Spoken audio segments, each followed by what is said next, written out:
Oh, Precious Channel, I apologize for the wait. We have been running around like mad trying to get all of these ingredients for you.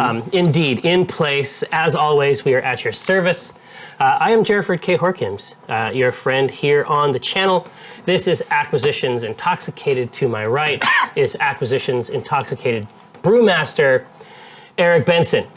Now, feel free, of course, if you are a sub, to use the delicious Acquisitions Intoxicated icon. Now, even though Kiko does not like it. Well, I changed it a little bit. Oh, you did? I fixed. It was an affront to him. Was it? Well, what was his battle with this? There's an issue with the bottom getting cut off. Oh, I just had to adjust the icon. It was shaven. Ah, sure. It was shaven. So shaved ice instead of beer. So to speak. But we have got all kinds of shit to crack out here on the show today, so we should just jump straight into it. God, we got so much to do. I know. About. This show is going to be absolutely packed. We're going to hit a point. Obviously, thank you for the subs. We're going to hit a point where an hour and a half may not be enough for this show, Josh. It might end up being a 2-hour show. Just, I guess, prepare yourself and that. Preparing me. You just got to let Mike down. Oh yeah. Cutting in his drawing time. That's true. Now. So first things first. Oh, fear not, it will flow in time. Now, here's the deal. When Holly was here in town, right after PAX, after what some have said, have said was an incredible, perhaps even the most incredible episode of AC Inc. Oh, it's our pleasure. Now, Holly took some time to come into the studio with us here. Right, it was super rad. Oh man. Like, she was so fun to have on this show, and just going through her character, talking about it and how that would influence a beer. Well, and she's already making mead, you know what I mean? No, we got her to make mead. Like, exactly. She's been wanting to, and she's been talking to me about it. And after the show, she went out and bought a carboy and bought all the stuff. But the heart was obviously there. Yeah. She wants to get involved in the entire thing end to end, which is awesome because that's the whole idea of the show to begin with. But when Holly was here, we came up with something. Indeed, we came up with a line of beers. Yes. She now has her own beer line. She has her own beer line, and that beer line is called Dark Contract. And so we will approach Dark Contract later in different ways. But this specific Dark Contract is called Trashed Witch, and it is a stout of substantial character. In fact, it has a full gallon more water. Yes. Than anything we have brewed here on the show. It clocks in at something like 9.3. Holy shit! Like this is going to be a goddamn monster. Yeah, it's going to be a beast. It is. And we're going to enjoy every single minute. Oh no, absolutely every drop. Now, I want to tell you why, and you're going to actually experience it.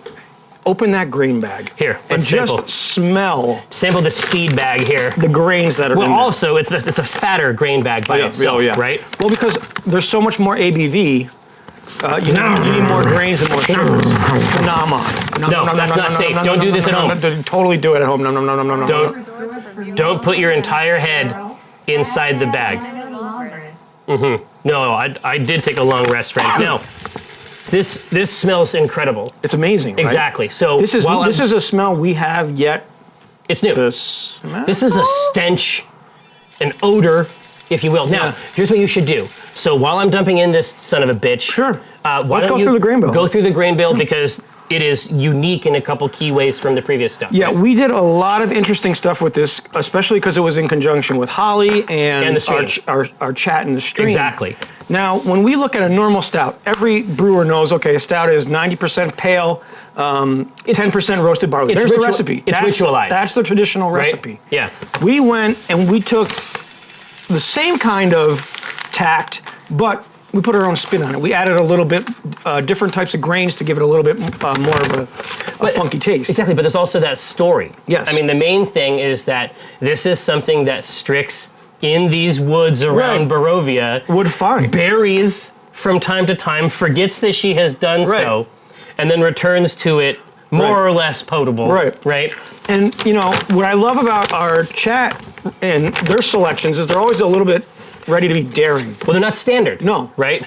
And the first, instead of using straight pale malt, we used Maris Otter, which was something the chat decided on because they wanted this to taste a little more nutty, biscuit and nutty, which I thought was a really cool addition for this. Then we did some traditional crystal malt. We went low on the color because we wanted to use other grains to give us both color and taste. So we went with a half a pound of 40 Lavabon crystal malt. Mm-hmm. Then what really turned... Lavabon being? The color scale that we use. Now, what's really interesting, what really cranks this color up a notch is the black malt we used. This is going to put some roasted flavor into this beer, and a lot of chocolate. It's going to give us a lot of chocolate and flavor. Yes. And that just at 8 ounces, a half a pound, turn this light beer to almost pitch black. Right. And then we finally decided to go with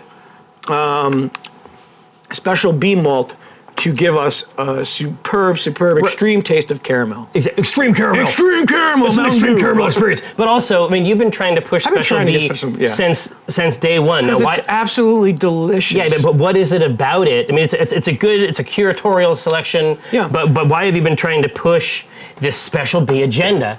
Listen, sometimes you don't have to know everything. Okay, all right, all right. People talk. You have stock or something? And they say, Eric, you really got to get some special B on Yeah, exactly, show. up in this mix. I say, fine, one time I'll get the chat to do special B. No, we use special B, and I love special B because it gives us, without putting a lot in, it really amps up the caramel flavor in your beer. Oh, I see. And it also gives you a nice color. It's about 180 on the SRM color scale. Okay. So there's a lot of different variations, a lot of different reasons to use it. Now, the hop that we went with was a traditional English hop called Fuggles. It's used for English ales, bitters, lagers, just about everything. But what we're going to get from this is a woody texture, a woody scent. Oh, see, and she's going to love that too, because she likes stout that's got real, like, personality. Right. And this is why we essentially went with it. As we started describing, if everybody remembers, we described a couple different hops, and then the one that really spoke out, I think to everybody here was Fuggles because of, the wood, the spice, the wood, and the fruity flavors that it can give off. Exactly. So this is as full as this bin has been since we have started the show. And so I was going to say, and that's why we have to have the extra gallon in there. Well, this is going to be a couple different things. Fest. Because that's a wrecking ball. Right now, that's not as much as we were supposed to put in. There should have been another 1.5 pounds in there. Oh. But the Pico, the Zygomatic can't fit it. Right. So this is actually a really cool thing for us to show you guys. Oh, yes. How you can... Very common. If your brewer system can't contain as much grains as you need, you can up the ABV in different ways. And one of the ways to do it is to add in some Belgian candied sugar. And this is just fermentable sugars that will add to the boil. This is going to throw the ABV up through the roof because it's just adding pure sugar. Well, it's basically the yeast is going to be like, oh yes, this is I told you about this stuff, guys. Right. It's amazing. This is prime time. Yeah, exactly. We're in the money now. This is what we trained for. We've come to the feast. Exactly. And this is it. Exactly. So we'll be using 2 pounds of this in our boil to ramp up the ABV while still maintaining the correct balance and color of the grains. Of the grains. Exactly. So when you've used homebrewer setups that are not as automated as this, I mean, has it been have you leveraged sugars as well? Basically, just to go beyond your system a little bit, right? This is not a issue of the Zygomatic. This is just brewing in general. When you guys go home and get a starter kit, there's only a certain amount that you're going to be able to brew. And these are ways to go above and beyond the ABV if you so choose and want to. Yeah. Now, let's get to the hops. But I think this is a really cool thing for you guys to see. Well, but is there 2 pounds of sugar just going in here? Not in here. It'll go right into our boil 5 minutes before the end of the boil. Oh, so do we pull the mechanism? We'll or just pull it right off, throw it right in. Oh, and it just right boils. into the tank? Yep. Oh, shit. It's that easy. Of course, because it's a pump. Yep. Because we can actually put it into that external tank, Yep. and then it will oh, shit.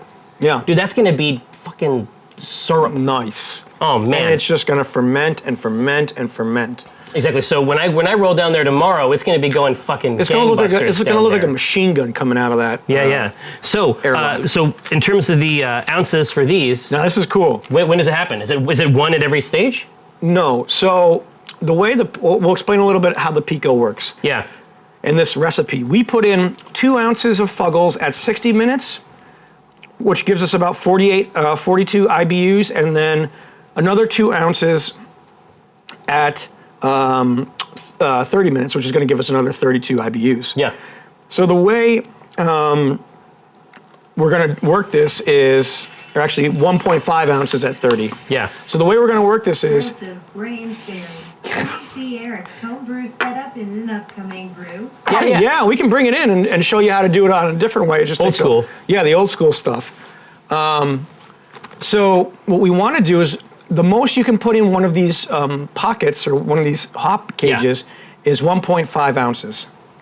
So we have to split it up. Yeah. So our first cage is going to have 1 ounce in it. Okay, so just one bag. Yep, 1 full bag right into the first cage, and that's going to get boiled at 60 minutes. Here we go. Delicate and pleasant with mint, grass, and floral tones. Let's take a look. I mean, it's a ship of the line. It's a traditional hop. Oh wow. Yeah, that's amazing. Well, right? it's much darker. It goes much earthier, like it's much lower. Right, that kind of gives you that woody taste, that spice, all of the things we kind of described them. And love. Oh man, exquisite. Okay, so one. Oh, it's not in? Sure. So one here. Yep. Now And the then next cage is also going to be another full ounce, Yeah. which will also get boiled at 60. So the pico is awesome. It's gonna fill both of those cages at 60 minutes. Exactly. And basically, it's sort of like a fish ladder.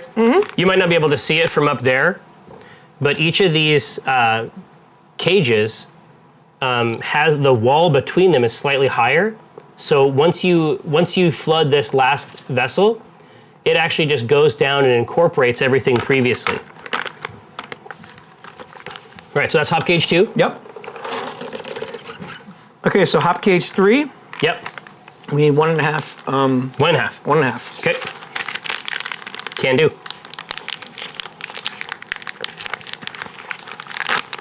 One and a half.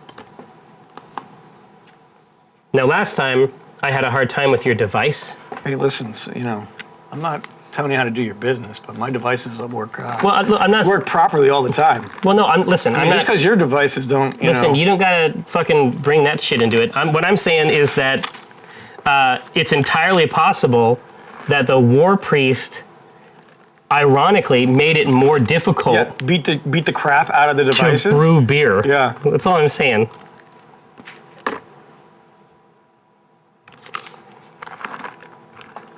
Zoidberg, yes. The reason is because the cages can only allow for 1.5 and ounces, and we need 2 ounces. So we could have split it up 1.5 and half an ounce, but 6 in one, half a dozen in the other. It didn't matter. So that's hop cage 3. Yep.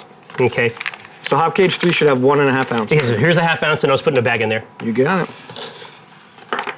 Thanks, Josh.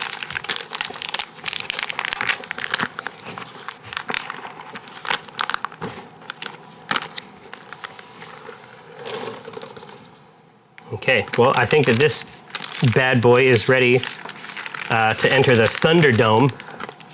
Uber badly, would making an Acking homemade wine be a bit too tricky? No. No, wine is actually easier than way beer easier. to make. It's way So we could easier. do a wine. We could do an Acking wine. We just have to find a rad character to do for No, it. exactly. There's going to be an Ack Inc. wine at some point, but also, I'm wondering if 18 wouldn't be better as a spirit. It could be.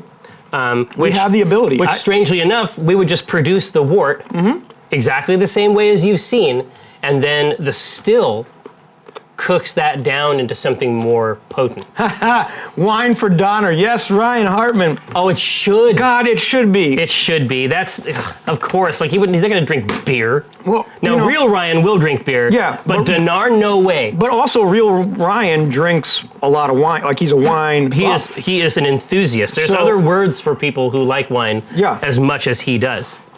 Right? Yeah, and it starts with There's other words. al and ends with caholic. Yeah, well, no, it isn't even about that. No, I'm just joking. He's fancy. No, pants. there is a word, and I cannot remember what it is for the life of me. It's not wino, but Yeah, I don't think it's wino. I think a wino is someone who doesn't care a lot about the specific wine, and that's definitely not him. All right. Well, hey, is this thing ready to throw in? yeah, you can let that rock. Okay. On a file, yeah, there you go. Yeah, I don't know, Ryan. Have you gotten your sommelier tests passed yet?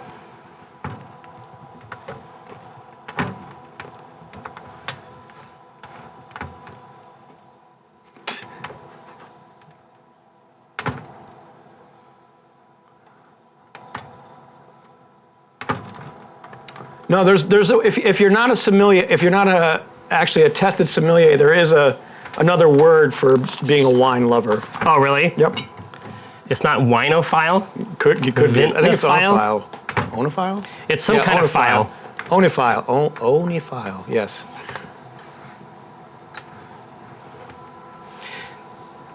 It's when you are trying to get it, because there's this post in the back. Mm-hmm. And right now, I think this is a little bit Listen, just because you can't get your post in the hole. sticky. I mean, Well, no, what the I'm fuck? saying, listen to me. You need to be a part of the fucking solution, okay? No, what I'm saying is that there's a mysterious, quasi-romantic scenario. I feel like there's a conceptual model here that, has human ramifications, is what I'm saying. But you don't have to fucking grain shame me. I'm not. I'm more hole shaming you. Well, listen, I feel like you and I are going to have a talk after this. And it's, you know what I mean? It's going to be brutal. Please, no, Josh, I want to make sure that you don't do something. There's a specific thing I don't want you to do, Josh. Yeah, put the beer cam on. No, that's not what I want. That's what I want. That's the last thing that I What want. I want all day. I don't want you to do that at all. I want you to, in fact, I want you to do the opposite of that, if possible. Well, right now, it'd be mostly a crotch cam because it's pointed at the spout. But listen, there's a market for that too. It's true. Well, here. So, Yeah. Yes, what we can I'm do- interacting with this. let's pour a beer or two out. Yeah, here. So there are two versions of Jim Dark Magic. It's Velvet Cape, right? Yep. Now, theoretically, yeah, if you have the skills, I don't. I'm going to screw this up too. Are you kidding? if you get it in there the first time, I'm going to be really ashamed. Right? Ugh! Did you close my hand in it? So if you want to watch two aging men stuff a grain bin into a device, For hours on end. This is your show. this is the channel for you.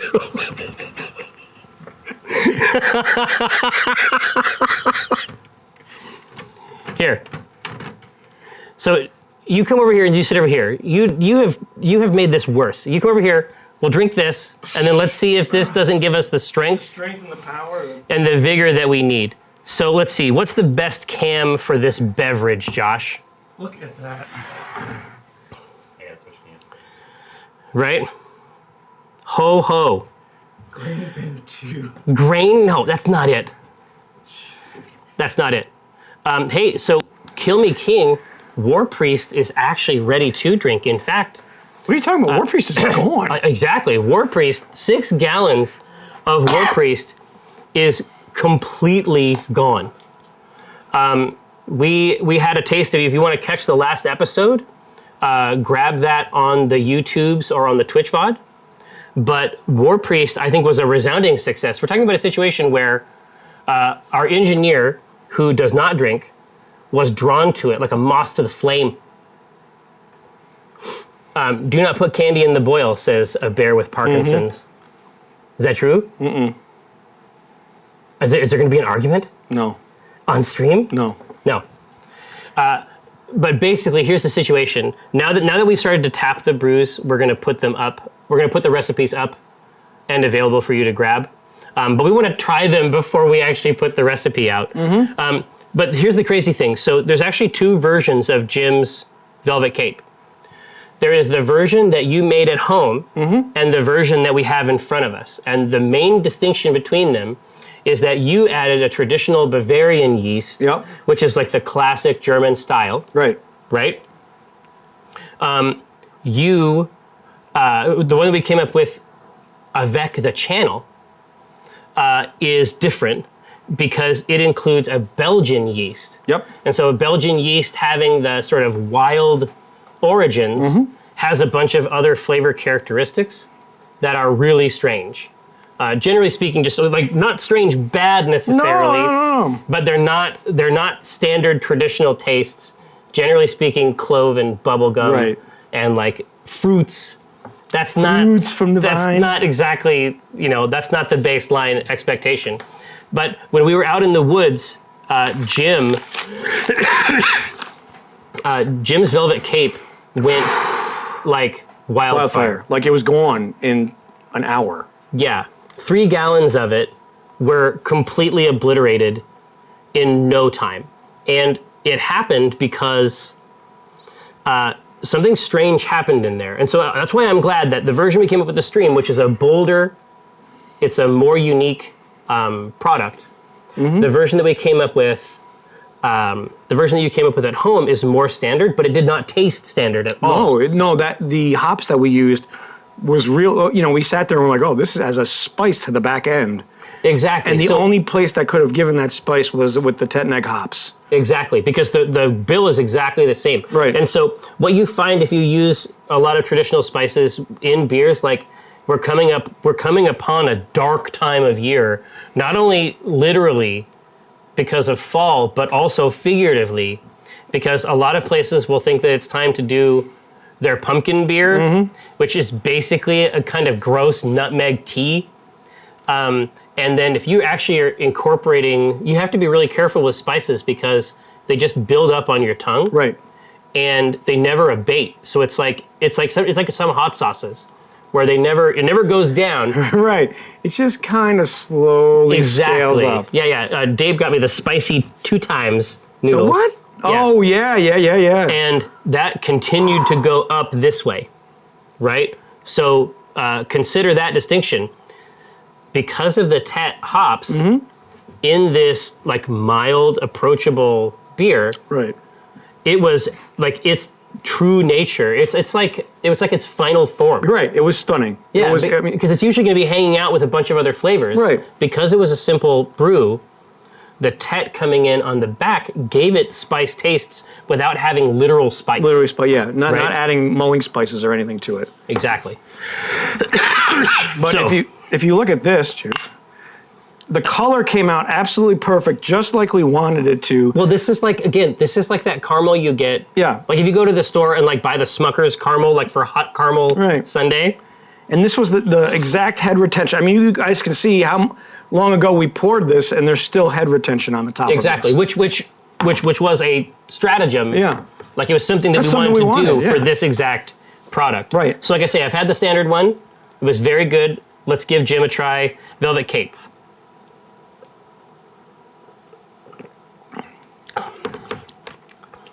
That is good. That is good. That is so good, but But it is not. It is nothing like the other one. No. And it's purely the yeast. Yep. Like as soon as you lift the glass up, it's banana. Like banana in your face. Yeah. Like not euphemistic. It's like a banana fucking Laffy Taffy. Yeah. Like you And know what I mean? I have no issues with this. No, I'm totally okay with it. But this is actually a This is going to be a beer where Jeff keeps coming in and grabbing this. But remember how the spice on the other one was so pronounced? The spice is on the back end. The spice is on the back. Because in this, the Belgian yeast is like, all right, we're making some changes around here. It's like Belgian yeast is like new management. Right. We're It comes in, it's got, the Belgian yeast has its own sort of like bean counters. Exactly. They want to outsource, you know what I mean? Yep. Because of that strange, just because its taste profile is so different, it's right in the middle of it. The Belgian yeast is like, this is my house. Right. And so all those other tastes that are good and we like, they exist around that thing in the middle. But it's actually, it is a really big flavor compared to the standard Bavarian. Exactly. And what's amazing is this is going to smell. This is going to be a beer for people that aren't beer lovers. This is an easy, accessible. And indeed, both of the gyms are very, very welcoming. Right. Right? Just because you have so many flavors that you're playing around with, and you don't assume with a darker beer, but that's because it's a dark wheat. Yep. And then right in the middle, so banana, and then right in the middle, it's actually sort of a mild clove presentation. Yeah. Oh, Ryan, is it? I need a quick sip. One sip, One okay. sip. Yeah, there you go. Give him that mug. Hey, so we are going to do, next week, we're going to do a full tasting where we invite Crazy, right? where we invite the whole office. Josh is going to set them up with a couch behind, so they can come in and pull while we're running the rest of the show. But I'll have a few sort of tasters around the table that can come in and check that out. But no, it makes it is. But I have to say, like, I know about Belgian yeast. Like, I could talk about Belgian yeast at length, but I'm honestly surprised at how much presence it has. Right. That Bavarian yeast is very mild. It's just in there to do a job, and then it's out. Right. Like, you put the Bavarian yeast in when you want the ingredients to actually tell the story. Right. Right? This is like, I'm a Belgian yeast. Fucking get used to it. Deal with it. You know what I mean? And maybe we'll make something great. If you like it, great. All right, here. If you don't, I don't give a shit. Exactly. Hey, so I'm going to try to copulate. Yeah, I love this. Come on, get with it. Device. Yeah. What I would like you to do, you should. But here's the key. This device, you may know what it is and you may not know what it is, but it's definitely worth discussing given where a lot of the brews that we invented together and were finally served to the public, they made their debut at a Society for Creative Anachronism event. So going into some of the drinking culture aspects of that, I think there's a case to be made. I brought this mug and this device here attached to it. Thank you so much, obviously. If you want to go into some of the SCA drinking culture, because it's very elaborate. Sure. It's not the only part of the SCA, but it's one that we kind of embrace because we're home brewers. There's definitely other stuff, but we are definitely not the only home brewers that roll into the SCA event ready to play. Yeah, we have, when we go to this SCA event, could you get copulating? Oh, I'm on it. Here, you talk to them. Yeah. I mean, we need some action over there. I'm doing shit. Right. So when we roll into our SCA events, we're a Viking household, but we also build a tavern that we set up, and we serve with a tap pole, and we serve our brews that we have made over the year. But fortunately for us, now that we started AC Int, we had a ton of beers to bring, and we were so excited to show them off. That we couldn't wait to get them on tap, and then the fun part was people couldn't wait to empty said tap. Well, no, and they also have and they go into the mug aspect. Like sometimes they'll just bring, like it's not uncommon to wear something that people will fill with drinks. Sure. So if traditionally you're gonna find a mug that's quite your style, and when you go to an SCA event, there's merchants, and we brought Jerry down to the merchants. And he looked through all the different mugs that were available to him, and he found this really awesome brown leather one with amazing steampunk clocks, gears. Yeah, my whole deal, I may not have been dressed exactly right, because everybody else was definitely more of like a specific, it was very like United Kingdom like historical thing there. I was rolling in like with some like Da Vinci type shit. No, it was great. You pick that's the best thing about the essay. You pick your time period and your character and whatever you want to play, and then you go with it. Yeah, it worked for me. Yeah, and so the thing is, you have a little piece that's called a frog that you hang off your belt. Frog. I I tried to figure out the fucking etymology for that. No, not. It's all over the place. So, the concept is you travel from, tavern to tavern or household to household, and you have a cup always at the ready. And if you don't, we'll usually hand you a red cup of shame. So, Yeah, it's not okay to have the solo cup. It's not cool. No, like it's yeah. not. If you have that, it's not a credit to you. no, it's not. It's really not period for some reason, and I can't figure out why. But it's like, but hold on, no, understand that there's actually a 2-tier system. Yeah. If you roll up and you're not cool, we have the red solo cup for you, We still will give you a drink. right? But if you are cool and you just don't happen to have your cup, we have a black solo cup Yeah. as well. Yeah, that provided by Mike Fahlauer, which was absolutely brilliant on his part. Well, it's tasteful because it's Yeah. like you welcome people into our Black Raven household. It's like you don't want to cast them out necessarily. No. They might just not have had the opportunity. Exactly. Right? We don't chastise too much. So we got this, and it was adequately filled throughout the weekend. And to the point where I think it was after the first night, we had War Priest was gone, 2 kegs of War Priest, 2 kegs. and then pretty much all the Jim's Dark Magic Velvet Cake. But also, and this is definitely to the credit of the stream, don't forget this. Everybody comes up, and it's like, so it's sort of a stunt thing, right? When you're talking about Seattle beer, Northwest beers in general, we're very close to Yakima, and so hops, especially fresh hops, are not challenging to get. Right. And so there's a lot of stunts. People pull a lot of stunts with hops. You know what I mean? Like it's not in the service of anything. It's just sort of like, Let's see how what we many could do. fucking hops? Yeah. Right? I want to see if I can get 192 IBUs in this beer just because, There's no plan, point, is what I'm yeah. saying. They're not doing it for a specific reason. They're doing it like to compete in some kind of a score, right? And so people will come up, and it's like they either don't want dark beers or they don't want IPAs. Right. And we'll be like, this is a black IPA, and it's basically like saying, fuck you. Yeah. You told me what you don't like. Here's something that has both of them in it. Yeah. And then know? everybody loved it. Their Exactly. eyes widened, jaws dropped. It was universal. Yeah. They all said, oh, wow, this isn't like what I thought. Yeah. Because it existed at a very specific point between those 2 poles. Yeah. Right? All right, now I'll leave you alone. Somebody in the chat had a question about, does the leather change the taste of the beer? It's all waxed inside. Traditionally, yes, but there's wax on the inside. And on the bottom, there is a wax-sealed piece of wood. So that won't change the effect of the taste of the beer inside there. Or the coffee. You can actually put coffee in these because they're heat rated as well. Yes, yeah, you're supposed to do a boil on them real quick, Yeah. and then So how you doing over there, bud? I don't need your fucking input, Eric. I need you to I need you to operate this scenario Oh, I'm operating the scenario, in a right? positive way. I need you to not draw attention to the challenges that I'm having. I need you to elevate the proceedings. And I will raise you up. Yeah. Yeah, no, we're gonna go for the question. I'm just gonna, this is amazing. 100 Rabid Goat.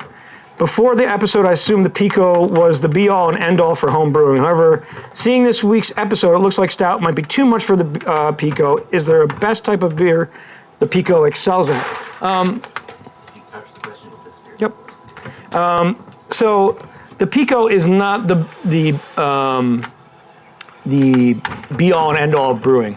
For us, it's an easy way to show you how to brew a beer quick.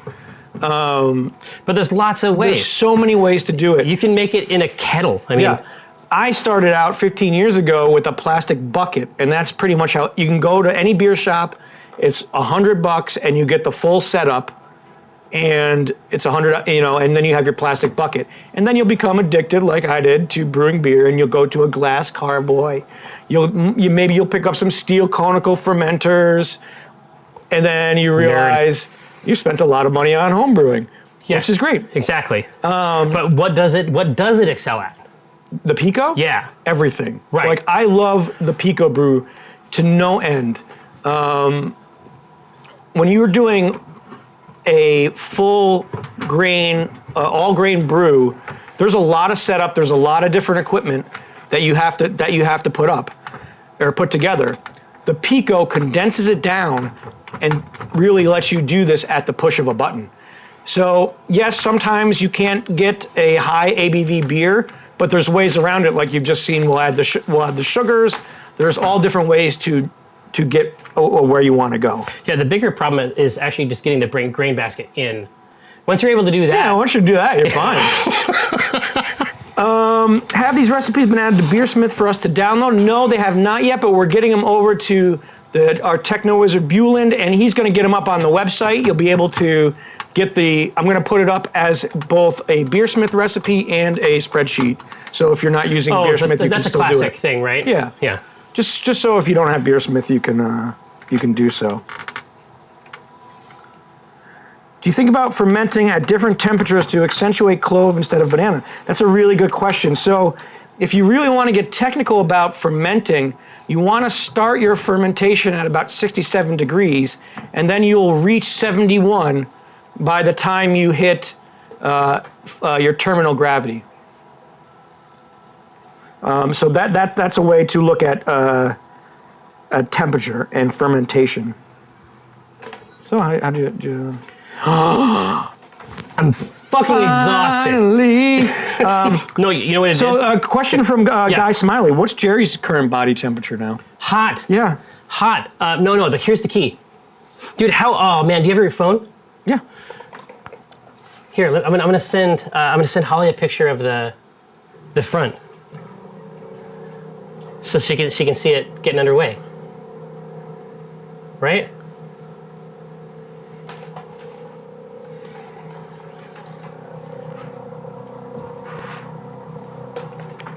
Oh, that's so cool. There you go. No. What I was trying to do, as is so often the case, I was trying to come in there sort of like low. Mm-hmm. I really just needed to tilt it up a little bit. Right. It's just angles. It's a game of angles. Classic scenario. Yep. I did very well. So now that boil is going, and it's ready to do its shit. Let me grab the old laptop. Ye old laptop. Ye olde laptop. Because that's the thing, right? You just put a ye old in front of it. Yeah, exactly. But you should tell them about Tablero. Tablero was a game I learned. So I originally came in to the SCA on the East Coast, and for some reason, I've been doing the SCA for 10 years. On the right side here? Yeah. No, that's fine. That was there. Oh wait. Oh no. This is up here. Hold on. So when you say a little bit of leakage, do you mean here? It's just bubbling out, you know. Yeah. Okay, I'm not gonna. Oh, you have to tighten the. Okay, so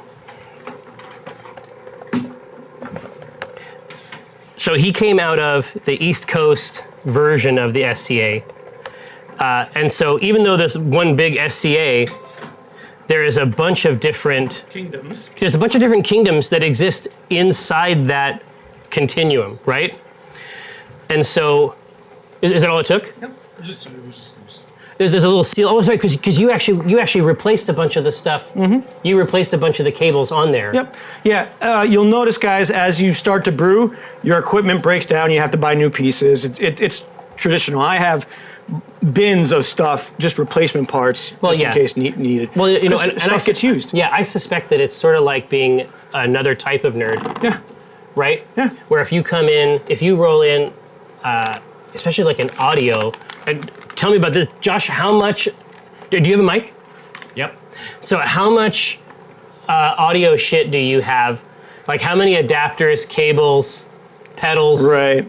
Never enough. There's never enough. Exactly. And it's the same thing with brewing. You're going to find, even if you don't have a Zygomatic, it happens more so with normal setups that you're going to have parts upon parts. You're going to store parts. You're going to use parts in ways you never thought possible. Like you're going to put in parts that shouldn't even be in that spot. Exactly. So in this case, this was connected to you repairing an issue with one of our ball lock connectors, and so that hose comes up here. Yep. And then what did you do to resolve that?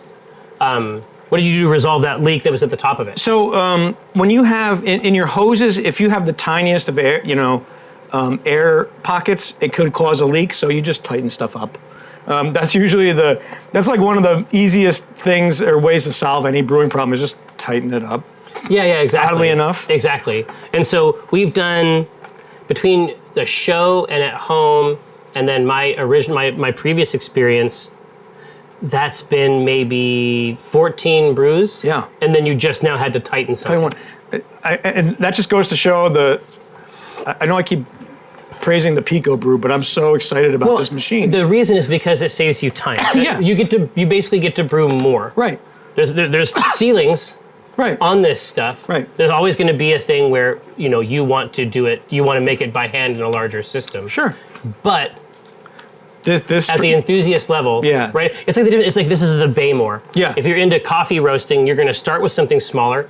It could be one of the earlier versions of the Pico. It could be one of these bucket systems Right, that you exactly. get. Ultimately, there's going to be like a prosumer tier that you hit and is going to be good enough for 95% of usage Right. cases. Exactly. Right. And even for that extra 5% outlier, there's a workaround. Yep. So Tablero. Oh, so Tablero. No. Can you explain to me? I was playing it too much, which means I was drinking too much. No. Let's be honest. Like, we did not get to that camp Yeah. until we had gone through the entire production volume of the show. Of AC Int. Like literally every beer we have brewed so far. Oh man. So, but what I'll do is I'll try to contextualize the setting for you so that you can have this in your mind. And then, much like the rest of the show, it might be something that you want to be a part of. So I got the wrong impression of the SCA event the first night. It didn't seem especially well peopled. And part of it was that they had altered some rules about how you could travel between camps. Historically, like I said, you wear a mug, and that's like a normal thing to do. Hang on a second.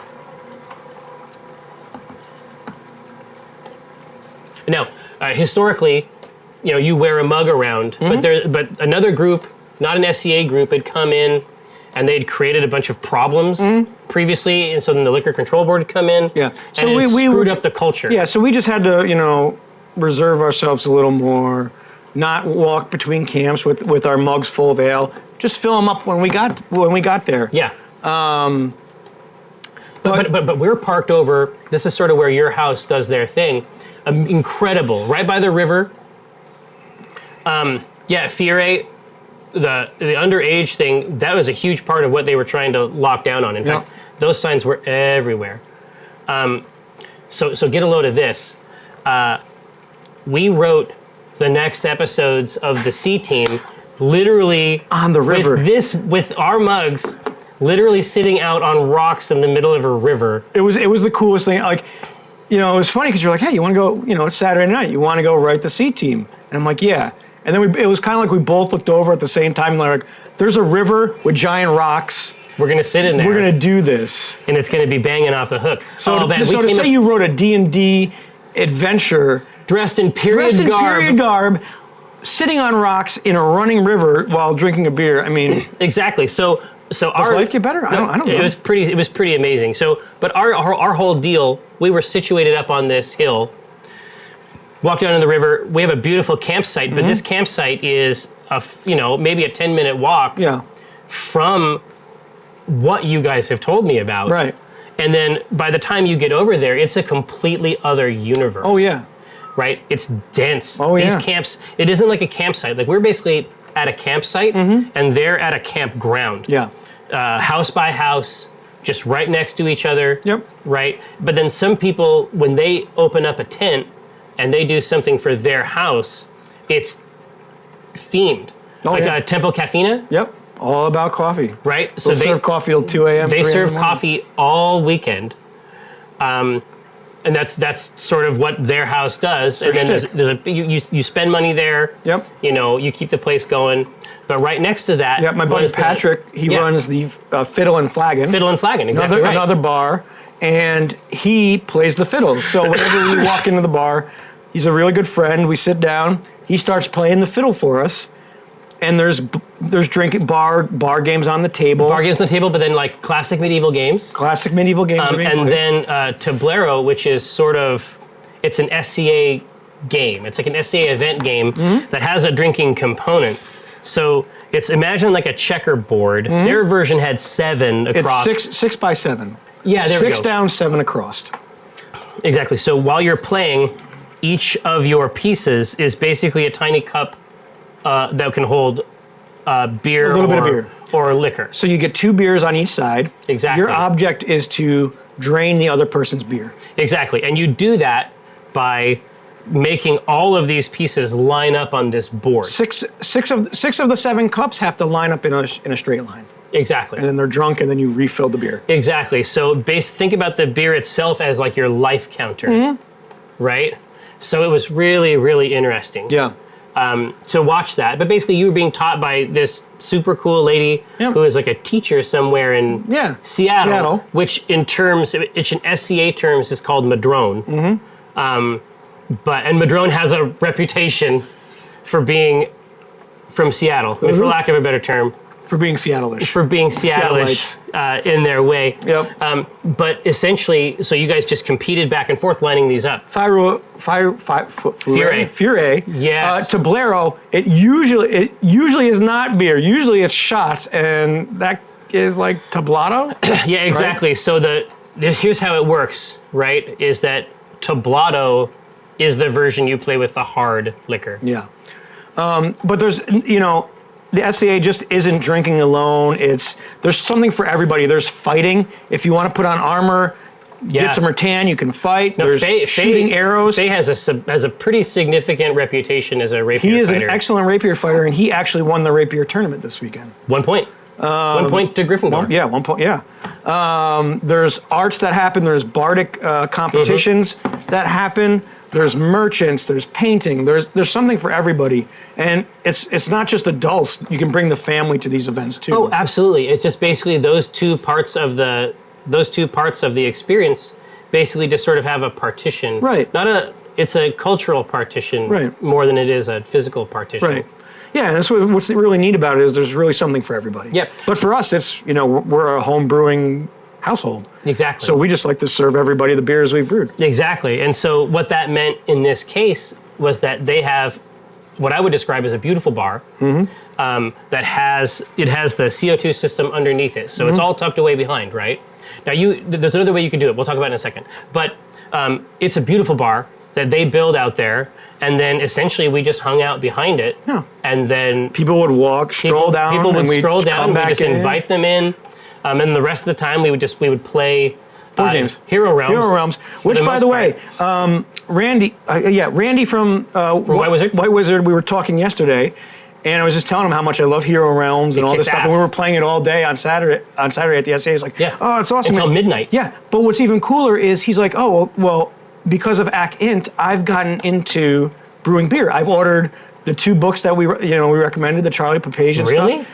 So now because of us, he's brewing beer. So, Randy, thank you so much. Yeah, but he's gonna have a blast because he has all these different schemas, all these different universes to play around. Around with Star Realms, Hero Realms, like it was such a cool interaction. That's kick-ass. But but again, like that's sort of what we're getting at here, right? That's what we're trying to do. Now, we have godly work before us, and that is the manufacture of a Viari beer. Now, before we get too far into this, my suspicion is that Biari would be a great name for the product. I mean, Could be. it's there. It's right. I mean, is it low-hanging fruit? Yes, but sometimes that's a very convenient fruit. But do we care? No, it's fine. It's fine. But obviously, what we want to do most, I got a hold of Pat, but Pat is so busy, you guys. He is so busy dominating the universe with his incredible mind castles. Yeah. That it's a challenge for him to get a hold of us. So what we want to do with the stream is come up with a beer that would honor our good friend Pat Rothfuss and his swashbuckling, wizard of daring do Viari. Chandelier, Thomas, chandelier swinging. Good boy Dunstucker. Yeah. Right? So that's basically what we want to do. So in terms of style, There's here comes Jeff. there's a wild Jeff Here has comes appeared. Jeff. You know, I told him, I said, hey, next week, man. Next week is when we're doing the tasting. Nobody but, can wait for the official tasting. Everybody's got to kind No, of come. they gotta come and try to get some of this product. Now, Listen, I don't blame him. It's No. absolutely delicious. and listen, his thirst need not interfere with our divine product. You know what I mean? Like Yeah. we have a task we set have before divine us. providence before us. Now, dude, Punk Jr., chandeliers have to be tied into this here. That's great, Punk Jr. Viari chandelier. But don't forget, he's from Nightstone as well. Yeah. So it might be tied into that. Is that where Viari? It was a Nightstone Yeah, his thing? family's Okay. from Nightstone. That's rad. Oh God! And there is literally the Nightstone in the middle of said village. This is what I mean. Yeah. Now, so let's jump in. You tell me, give me some top level stuff. A wheat beer. That seems like a classic. Yeah, it's definitely a classic. There are red beers, Slightly Lions. Indeed, the Red Larch Regular is in that. What hops? That's funny. Wheat ho. Wheat ho. Oh, that's really good, dude. Yeah, God, you know. Oh God! I mean, a straight so. Jim, the Velvet Cape is a Dunkelweizen, which means a dark wheat beer. That's right. We haven't done just a straight wheat beer either, so that's a possibility. Now, a straight wheat beer, those are still cloudy, right? They're still cloudy. Is this it? It's on. Hold on. Where am I pulling from? Fucking. Say you love head. You shut up. Don't encourage him. Yeah, exactly. That's a lot Yeah. of foam. Here, yeah, have it break I right. remember pouring my first beer. Have it break. I never went to college. Have it break right against the side on the top. I'll teach you. I will teach you. Right. But I'll have to charge. This is pitiful. I can't the amount of foam that I've got, at least. Oh wait. You just wait. You just wait. Oh, Josh is giving kicking you him to get out. the hell out. Josh is kicking him out. Josh is keeping it real right now. Yes, thank you for protecting the sanctity of this holy place, Josh. Now, so there are some takes. Now, a wheat beer, interesting. Yeah. We did just do a red, And But we there might be have done another a wheat. I mean, which is kind of cool. a dark wheat, but we could do that light wheat. We could do a light wheat. But is there something we can do? I like the idea that it would be sort of clear. Yeah, well, That it would be. there's two ways to look at this, and I always picture, the swashbuckler in him Yeah. as being on a ship, on the Definitely. airship, right? Yeah. So traditionally, IPAs were on ships To transport to transport. The reason IPAs came about was because for the preservative the qualities preservative of hops. quality of a hop. That's what makes it like an imperial Yeah. pale ale. Yeah, Indian pale ale. India pale ale, yeah, but it was India pale ale, India right? pale, yeah. Because of the transfer. Exactly, because you would hop it so much so the malt wouldn't go bad. So that is, an IPA would be A ship beer. a ship beer. Yeah. There's another term of beer that we haven't even touched on yet. It's called a goza, which is a light beer, Yeah. but it's infused with salt. So like sea salt. It's anodized salt. Or not anodized, but it's like a sea salt. And it sounds incredibly weird and disgusting, but they taste absolutely fantastic. Yeah, the goza coriander. goes. Absolutely. There goes coriander. I love that. And Coriander, we got some plans for. Yeah. So there's so many cool, or actually just a pale ale would be, super For him, interesting. a pale ale would be good. I mean, the first intern wasn't, a Kolsch. Kolsch. Kolsch is a classic taste. Yeah. Yeah, I like some goes. I think that goes is interesting. So Yeah. we'll do a goes, which is this sort of salted beer, and then the other one is a Weiss beer. Yeah, you could do a wheat beer if we want.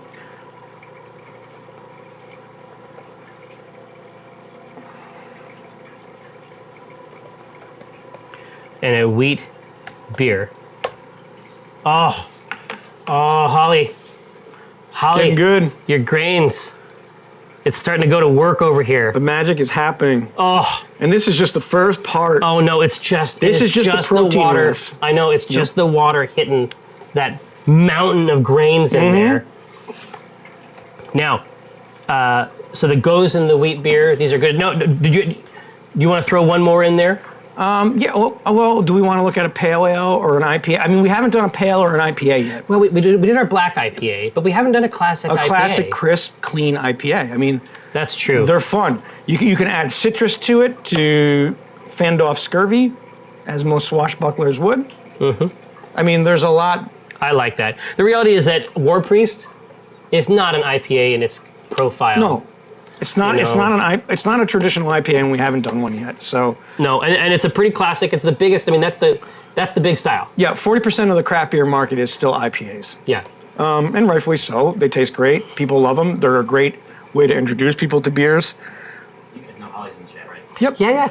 She's been popping out there. Yeah, that's why I was calling her out. Oh, Holly, thank you so much for rolling through.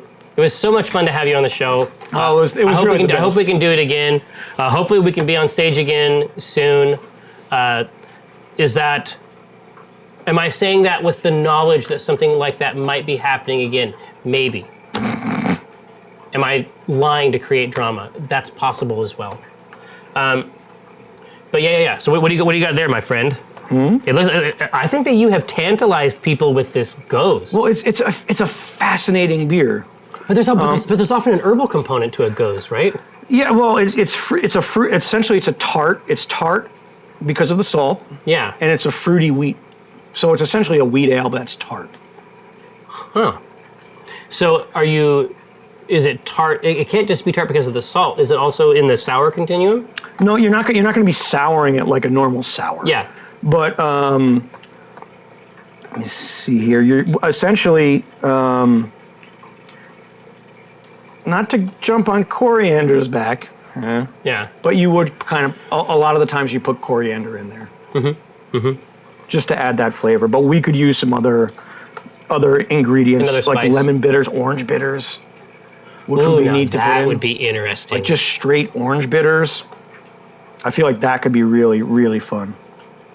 Yeah, we'll just basically just do everything we can to support that that citrus sort of tone, right? Exactly. Well, I think it's Goes City, folks.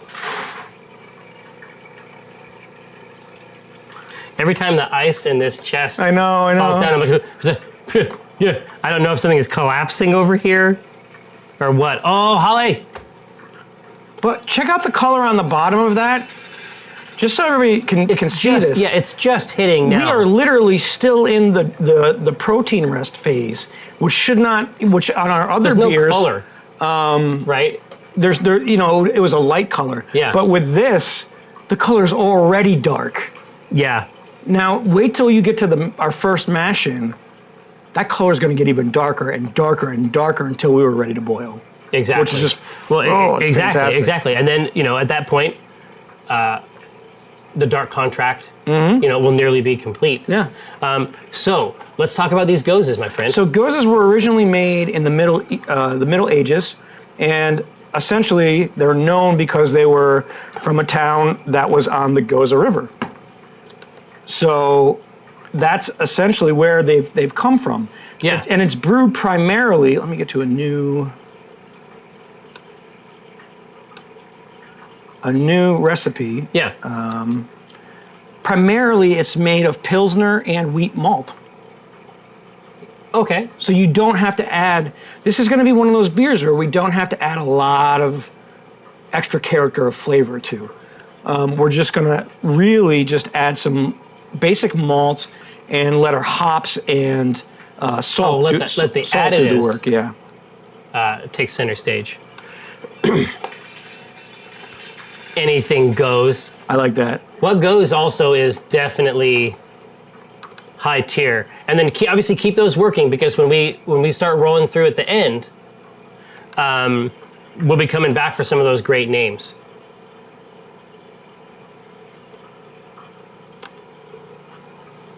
So when we look at our first, 1 second, pills. I can spell. Yeah, man, I don't know which of these gyms I like better. I don't know either. It's super interesting. That's a toughie.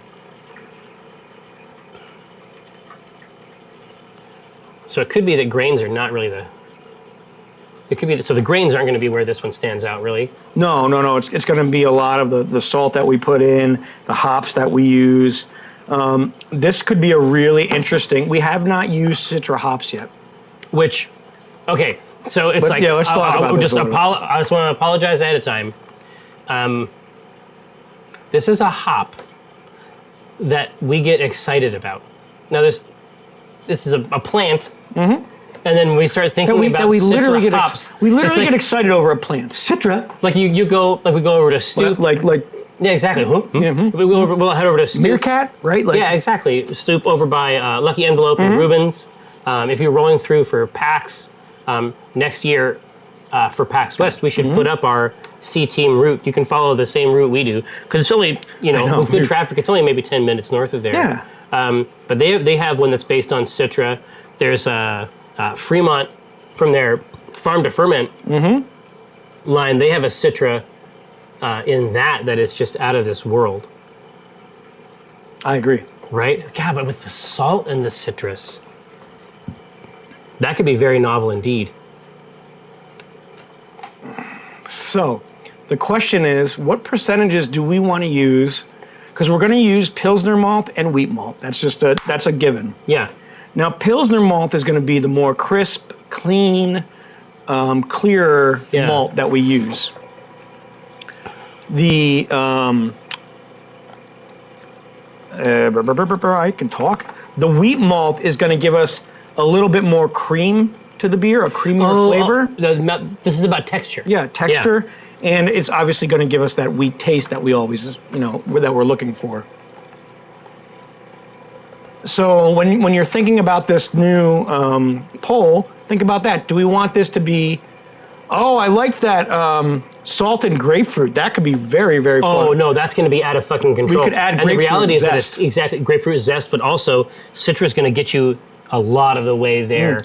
If what you want is that type of But we could presence. actually put grapefruit zest in the fermenter. Yeah, just like peel it, throw it in the sack. Yep.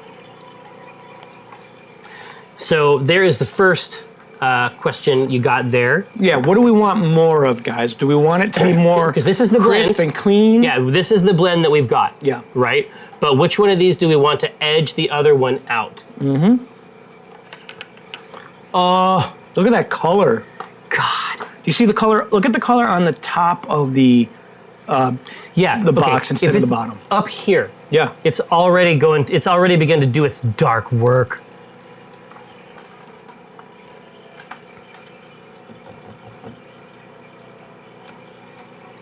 Yeah, and I really like where the channel is going so far. They want to move in that Pilsner direction. Okay. Thank you so much. Because what I like about that is that really hasn't been where we've gone No. thus far. Nope. Not at all. People often say that like Omin should be like some kind of like an American lager or something like that because it's on brand. I mean, that's probably what he would make from a business perspective. Well, that's what we But talked the thing about the ages ago, character, right? Yeah. Right. The character of Omin, especially if you watch the C Team, Oh yeah. is not there. No. Right. But we had talked about it a while ago. We're like, oh, if we made an Omin beer, we'd do a Pilsner because it's cheap ingredients and you got really great margins. Exactly. Right? It's a business deal. Yeah, exactly. Now, Acquisitions Incorporated would definitely have that. Right. But if a beer is an artifact of the character, Exactly. A totally now, different on ballgame. the other hand, for Viari, I like what we're building so far. I love this concept for Viari because it takes into account everything that's in his character, right? It's an adventurous beer. Exactly. Gozes are not for the faint of heart. They're a new style, or not a new style, Exactly, but but they're new to the brewing or the craft brew community. Not many people have been brewing them I didn't publicly. start seeing them until a couple months ago. Yeah. It's adventurous. It's, it has great flavor. It's essentially by the sea, if you want to call it like that. I mean, there's so much correlation to him being a swashbuckler. The salt aspect, I think, is the most tasteful realm. All right. Okay, so we're looking at a higher Pilsner. Crank the crisp. Crank the crisp. Get that crisp. No, this is the first beer I've had since the trip. It's the first beer we needed since the trip. I think it was. Yeah. Like I said, one never knows. For some reason, it's like if I'm sick, it's like, oh, whiskey, no problem. Oh, really? But it's like, I don't know about beer. There's a lot of nonsense that comes with being sick. So we'll look at some wheat malt. Oh, interesting. Oh yeah, PJB, take a look at this. You can already tell that this evil syrup has begun down here in the south to take on the characteristics of its final form. So what I want you guys to actually look at, which is really, really interesting, is the color of this beer. Oh, That's the color. he will be so pleased. It does not get higher than 4 on the SRM scale. Yeah, exactly. It's up. It's like lighter than a T range. Very much so. Right? It comes out looking very almost clear in color, just with like a tint of cream to it. And it's such a wild. Oh, this is such a wild beer. It's such a wild color. The flavors are amazing. Yeah, but this is going to be such a neat choice. Yeah. Like the range that we're building, beer by beer, Yeah. is starting to really, really get exciting. Right. You know what I mean? Right. And guys, that's the funniest part. That's all we really need for our grain bill. That's so weird because we're usually going like 4 deep. Yeah. This is it. And if you look at now let's take a look. Let's to the stream. Usually these are light in ABV. They're Oh, so it's sessionable going to be more beers. sessionable. So where do we want our ABV to fall In the scale there. in the scale? Let's say it goes from 4 to 5%. Do we want it to be lower than 4%? Which we can easily do. Do we want it to be in the 4.5 range, or do we want it to be on the 5% range? Here we go. So we'll do 4. But the fun part of this type of beer is you can have a lot of them. They're sessionable. You're not getting hammered, for lack of a better word. Yeah, and sessionable beers have sort of come into vogue as well. Well, it's because we've kind of gotten away from that need of I need to have a 12% bomb. beer, Yeah.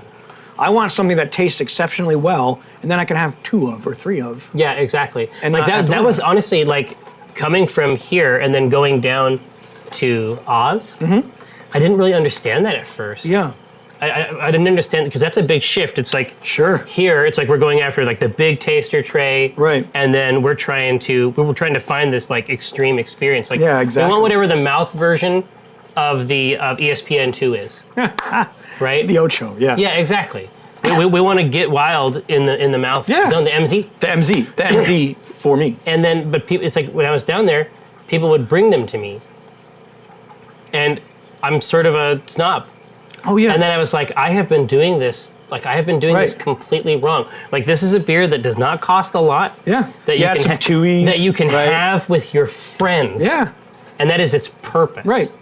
Right. Well, I mean, you even think about this weekend when we had War Priest and Velvet Cape on. Yeah. We were just sharing that beer with everybody Exactly. and just having a good time. And nobody was bonkersville out of control. And No. I will tell you that War Priest does not fuck around. It hits you over the head with a mallet. It is, As they say. the double-handed maul.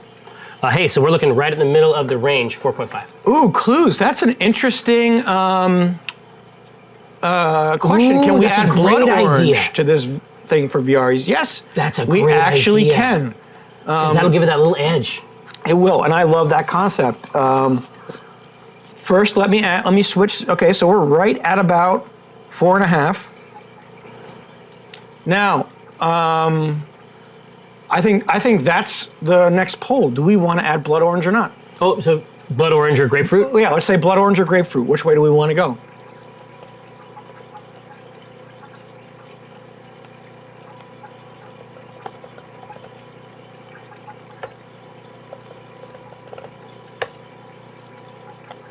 Yeah. Okay, because depending on how you went the blood orange route, you could end up with some color. Yeah. And that color might take the goes in a novel direction. It could. I mean, there's a lot of different ways we could use, the zest of the, rind. There's so many different ways to do it. Juice. And the juice. We'll figure that out after the show. But I think that's a phenomenal idea. Well, it's going to be good. I mean, either way, it's going to be good. Right. Both of these flavors are just charged to be used in this style of beer. Yeah, and then but also that salt. It's just like a chocolate chip cookie recipe. Yeah. Like that salt is going to tee off the sweet taste. Yeah.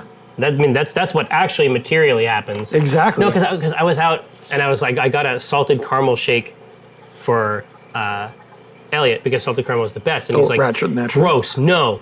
And I was like, you take a sip of it. Yeah. You just put it in your mouth. Yeah. When I hear this, Listen, and he's son. like, Dad, this is the best. It's like, yes, I know. Right? Yeah, there's a but reason. But at first you're like, salt, but it's like salt exists in a continuum. Right. And its purpose is to sort of pluck these other strings. And I'm not gonna. I mean, some people don't like them, but salt and vinegar chips. Oh man, listen, people show. Oh, listen, don't even fucking start me on salt and vinegar chips. God damn. Yeah. Blood Orange ran away with it. People came out. I love Blood it. Orange. Clues, you nailed it. Clues, it's a tasteful selection. It is a beautiful, beautiful, tasteful All right, selection. now where else are we going? Oh, listen, no, Dark Contract is not going to give us any more trouble. Holly, thank you so much for showing up. Super nice to see you again. And then, of course, we'll make sure that we can get some down to you. And then Did you look at the color? I know. Now, Oh, do you see the Holly, color of before that? you leave, look how evil it is. It has gotten authentically evil down here at the bottom. But the main thing is that, if we can, we'd like to send some down to you. And then if we jump down, and then if you can call in. I've been loving the Mythos Tales streams. We do It's too. like having you two read me a bedtime story. And plans for similar stuff once it's over. Yes. Yes. Absolutely. There's other games like this, and in fact, there's more Mythos Tales. But Holly, we'll send you down a bottle, and then maybe we can set up a situation where you can Skype in, and we can all try it together. That seems like that would be a fun show. That would be the best. And yes, I'm so happy, Holly, you got a mead making kit, and you better send some lavender mead. Yes. No, it's going to be amazing, Holly. We're going to set up a north-south sort of freeway Brewing. of brewing affection. That's going to go. It's going to be bi-directional. Again, thank you so much for rolling through. Now, what's next? We got to talk about hops. Yeah. Okay. So because the hops are going to jump way out on top of whatever this is. This is our chance to go crazy with hops because you could add.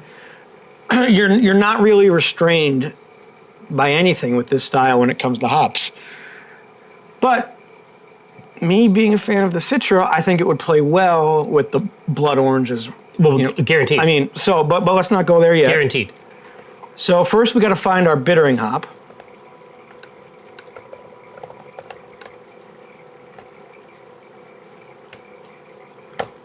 Now,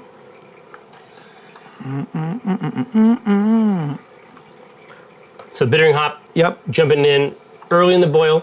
This is going to be early. Present for the remainder. Exactly. This is one I don't believe we used yet that we can put up. It's called Centennial. This is a classic hops. And as everybody can read here, I want to show you guys what the basic adjectives are for it. Floral, citrus, spicy, and clean. Exactly what everybody was going for when they picked that Pilsner selection. Exactly. It's very clean. It's going to give us the citrus and will probably play well when we look at using Citra or something in that nature. Yeah. Another one. God, there's so many delicious Yeah, because hops. the Citra will rest not unlike a crown, upon the Centennial. Like they'll mesh. Now, another one, Pacific Jade. This is different from Pacifica. As you guys can see here, I've never even heard of that. oh, it's delicious. It's very high alpha. So that's the tang. Yep, it's going to give us that same citrus aroma, but what's really cool about this, and as you guys can see, Black pepper here. Scoot it back up. it's on going there. to add a little bit of spice with a black spice? pepper taste. Ooh, So that's how I love that. So think about that mixed with a citrus flavor. So Yeah. these are two really cool different ways to look at hops.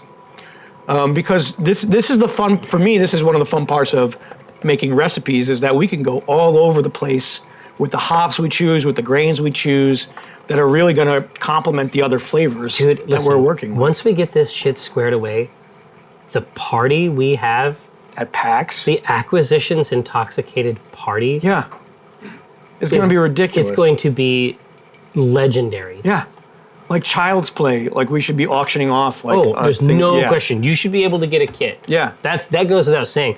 What we need to do is we need to get you another machine. We need to get you a machine for home, Yeah. Yeah. We'll work on it. right? We'll have our work device here, Yeah. but we should get you one for home. I'm working on it. Right. Dude, listen, I think you turned heads with this Pacific Jade. Like, again, I have never heard of Pacific Jade. It's a fun hop. Fresh citrus. A lot of the times, a lot of the beers that I've had with it are a Pacific Jade mango beer. They have actually used mango as their citrus. Juice, pulp, like what? They'll use the rind. They'll use juice. It depends on the beer. But some of I had it on cask and it was absolutely wonderful. Well, yeah. I can't remember. Mellow, right? Yeah, it was an East Coast brewery and absolutely fantastic. Question: PAX homebrew contest. That's awesome. I don't know how we'd work it, but that's fantastic. Yeah. But listen, Bastinens, don't start talking about this Pan-Arcade Brewery. Like, we've been. Do not tempt a motherfucker. Listen, Pacific Jade ran away with it for the love bittering it. hop. Ran away with it.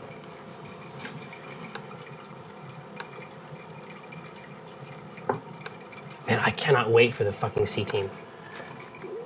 We're gonna tear the roof off this next episode. Yeah. It's gonna be gross. Oh God. It's gonna be emotionally wrenching. Just the mere fact of the conversations that were had on a river, pour more. People will love this next episode that comes up. Sir, Thank you, sir. my pleasure. Anyway, Jeff, if you're still watching, this is how you do it. Just let it break against the inside of the glass on the top. Et voila. And then this is what it looks like. Good Lord. Yes, Chainsaw Gothic, more emotionally wrenching. It's going to be bad news. It is going to be bad news. It's basically the Empire Strikes Back of the game so far. You know, when we were, I mentioned this before, when we were writing last week's episode, I was so excited to see how the characters and the players would react to what we were giving them. Mm-hmm. Now I can't see how they're going to react to each other. I can't wait to see how they're going to react to each other. Yeah. With the knowledge that they have now. Because that's actually the more sophisticated. Right. Like at that point, Right. It's like we created the setting, Yeah. and then we created the scenarios that they react to, but there is another layer on top of that. Yeah. Think about it like petroleum distillation. Mm-hmm. There is another layer on top of that we've got nothing to do with. Right. Like that is completely. Now they've just been wound up. Yeah. Right. And the point and what's amazing is we have no control over what happens. That's all at the table. That's their. No, there's things about that you cannot write. You cannot write it. We gave them the tools, the building blocks. They just took it to a beautiful place. Now, It's banana bread. That's what it is. It's not just the banana. banana. It's yeah. banana bread. Is the specific. Yeah, that's like almost aroma. the texture and aroma. God, I wish everybody at home could try this because Someday. this is a delight. Someday. Now, let's go with the last hop edition. Right up at the end, we're talking about aroma and I'm flavor? throwing Citra right up. Yeah, Citra right up there. This is going to be all aroma. Oh, and Citra as an aroma hop is pure magic because it's fresh. Like that's the crazy thing about it is that it doesn't smell like something that smells like something else. It smells like a fresh citrus rind, like citrus oil. Right. And this is going to be a really good one now that Clues came in and said, let's do some blood orange. I think they're going to play out really, really special together. Oh yeah. This is a drama in a cup. But the other one I want to talk about, and it's a favorite of mine, but it doesn't play well with other hops. This is Galaxy? This is Galaxy. Yeah, see, I know. Listen, you're playing with forces you can't possibly understand. Pluck out my eyes and call it a day. Yeah. But Galaxy. so Galaxy Madman. is fantastic. It is a beautiful hop. Now, you very rarely can you mix it with another also a aroma fucking hop. expensive ass hop. Yeah, well, you know, you get what you pay for. True. I mean, do you want to cheap out on these delicious beers? Never. Okay. So, Galaxy I is so enjoy the C team and everything that came out of it. But I still find myself wishing for the Lookout's book. Thank you for your work. Oh, thanks, man. Yeah. In the fullness of time, I got a bunch of these things to set up and knock down at this moment. Right now, it's hard to imagine writing that book. But I never stopped thinking about it. That's got to be a good sign, right? I think it's a really good sign. Yeah. Now, so tell them about Galaxy and tell them why it's a problem. So I have never, I talked about this in the post today, actually. When I have negative experiences, generally I find those the most rewarding. You brought over a beer, and generally I'll drink any beer and I'll be able to figure out why I don't like it. Right. And that is very useful. That's just as useful as anything else, especially if you're trying to brew. And I brought over this beer, and it was a combination of Galaxy and I think Comet as the flavor hops. Well, no, because they thought they were being smart. Yeah, and they were using two space words. And what was funny, yeah, exactly. And Gross. I didn't even actually think about that until These assholes. yeah. And what I said was, this is probably going to be very bad because Galaxy doesn't mix well with other You called hops. it. Like Babe Ruth. And like we literally put it, we did this little number and just took a sip and almost just threw the beer across the table because it just didn't work. No, we finished it, but it was like a hate finish. Yeah. It was like, you can't beat me. Yeah. You know what I mean? Like, it was like, no way. I will crush you. No. Here, but you know what though? It's like as mad as we are. Yeah. That's the night we came up with Giants and Halflings. That was yes. That was oh my God, that's true. Right? So like I said, from disorder, order. Yeah.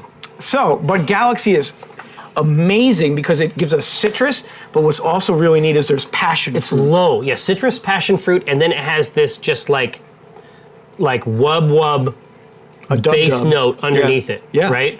And I always remember the first time I brewed with Galaxy, I pulled the CO2, I discharged the CO2 from the keg just to get, to let some air out. Oh, it was fruit, right? You could just smell passion fruit. And it was it smelled absolutely beautiful. So these are the two that we can play around with. Think about it this way when you make your decision. We've already talked about blood orange being a part of this beer. And Citra is going to emphasize that orange flavor. Well, it'll basically continue that ramp, Right. And it's going to come up and it's going to be sharp. Right. Whereas Galaxy is just going to give us, the Citra, but also another little Citra, sharp, another level. Galaxy is going to give it a breadth. Yeah. Underneath. So there's a lot of cool things to play with. And once again, this is the fun part. Well, yeah, of, but, Ralph. No, I was going to say no. Ralph the llama is making a very interesting case, right? Which is that maybe at home we use one of the other hops, like maybe we do a Citra one and then we do a Galaxy one, just like we did with some of the other products, right? This is the complete joy of homebrewing. Yeah, right. It's like these are the decisions we get to make, Yep. and it's even better than that, Precious Channel, because we can actually come in and flank this thing. We can try to figure out what it is. Like right here, we have the one that you guys came up with. And then when we were out in the woods, we had the one that he tried. Basically, it's like the control group. Yeah. Right? Now, and it was just convenient because I had the Belgian or the Bavarian wheat yeast anyways. I'm like, well, let's see what the difference is because that's half the fun. Yeah. Is getting to try and see what these differences are. Oh, and it was so worth it. It was so good. It was so worth it. Did we determine that Velvet Cape is the one we came up in the stream, and then Velvet Rope? Yeah, Velvet Rope. Right, Rope is the because that's like the private reserve, yeah, the reserve, VIP. Right, you got to go up into the portal dimension, the whole dimension. You know what though? This is generally speaking a very bold channel. Mm-hmm. They wanna hit suck that the citrus. marrow out of life. But they are not down with the galaxy. They wanna. I'm cool with it. Well, I think that they just want to continue to play up the strategy we've built thus far, which is to sort of build on this light grain base. Yeah. A fruit festival, Yeah. right? It's fantastic. Yeah, Galaxy ain't winning this one. Nope. I'm gonna call it time of death. Holy shit! Oh, I was just gonna say, Josh, can you please put on the grain cam? But he has already done it. Look at this bullshit. Beautiful, right? Oh, that is gonna be such a monster. You can send it down to Holly. Yep. It's gonna be the best. It's gonna be the best. And that's the other thing. So we already knew this from coffee, Oh, yeah. but as a gift, like when you make something and then you give it to your friends, Right. it's something like this is not a common thing to be able to make, even though it's not Uncommon. It's not but- impossible, Yeah. and it's not hard. It isn't impossible to learn. Obviously, there are pitfalls. We're trying to teach you about them here on the show, but when you give somebody something that only you could have given them, it's I don't know. There's something special about that. Yes. Just to be able to say, hey, there's a limited supply of this. I could only make 5 gallons. Yeah, this is literally, especially, and this is one of the things, right? It's like you live in a context where universal supply is just sort of the presumption. Right. Well, there's 10 bottles of this. Yeah. And I'm giving That's you all of it. I'm giving you 1/10 of what I made. That's all of it that exists. There's something There's absolutely special something there. about that. Well, yeah, if the value is a correlate of the supply, Right. there's something to be said. And not to mention the 5 hours out of your day that you took to do this. yeah, you thought about a person. Oh Yeah. my God! Look at the color Dude, of this that. is evil now. It is. This is truly a dark contract. I can hear whispers. From the void. Dark whispers from the grains. They cry out. All right, now I need to stop doing that. I want to apologize. That wasn't necessary. Now, where to next, Brewmaster? I mean, that's our hop at the end, right? Yep. Really, Right now, we need to pick the next beer. Oh shit! All right, well here, listen. Listen, we had a talk. in We the had a woods. talk. All right, so no, we need to name this beer. Oh yeah. So we VR. named this beer. All right, now I know that you've had some good names out there.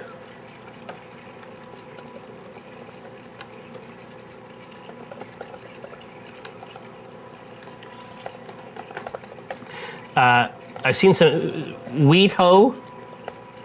That was a really good one. I like Wheat Ho. There's also What Goes. What goes? What goes is good. So what else you got? Wort Ho. Yes, but it's not wort once it's been processed Yeah. by the yeast. Wait, what was the second one? What goes? Yeah. That's really Like good. what goes? What goes? Like Yeah. what goes? Yeah, like what ho, right? Oh, yep. No, but I like the Swinging chandelier. Hooks. Yeah. I like the chandelier. hooks. Chandelier. What goes? Unwarranted What goes advantage. there? Twice times. You're speaking my language. Viari Chandelier. Yeah, chandelier is good. Yeah. How about a scurvy persuasion? Yeah, scurvy cure. Acosbatic. Yeah, I have seen Anything Goes. It's one of the first ones I've seen. Let's see. God, what oh, go- Chris's favorite. Hee hee. Oh, that's good.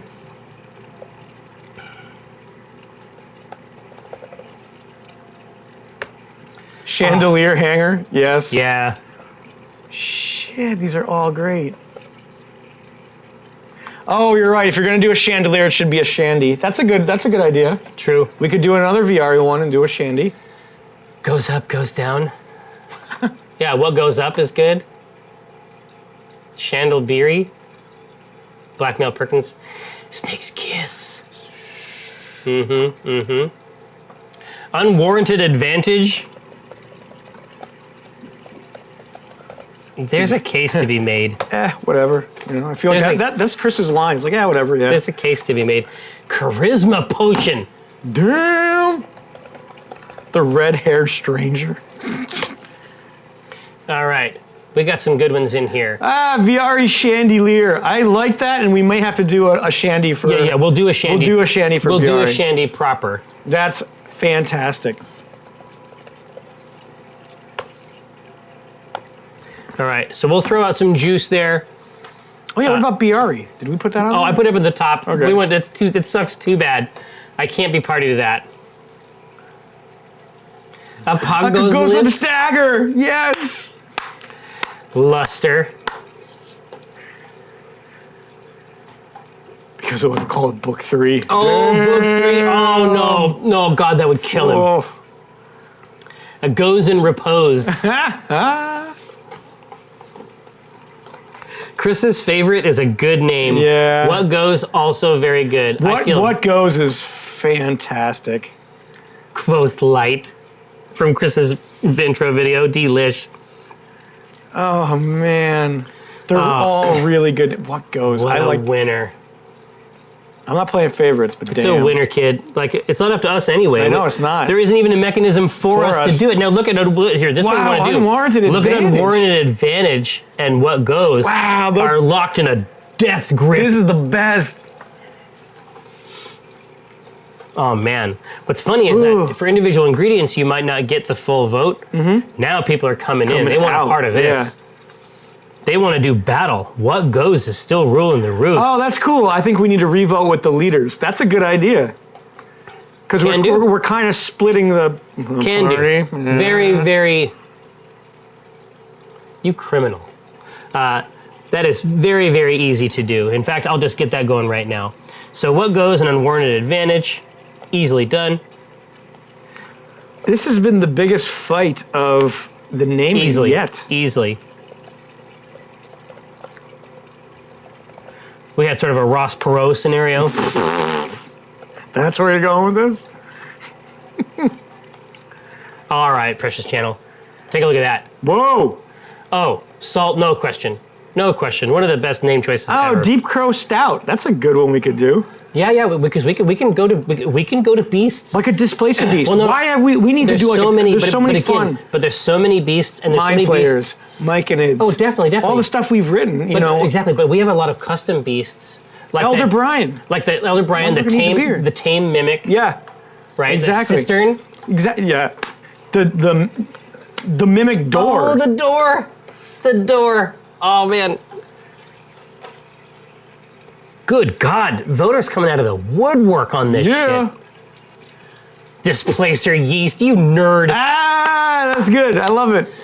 I absolutely Love it. wow. Look at this. This is crazy. Yeah, twice. You never know.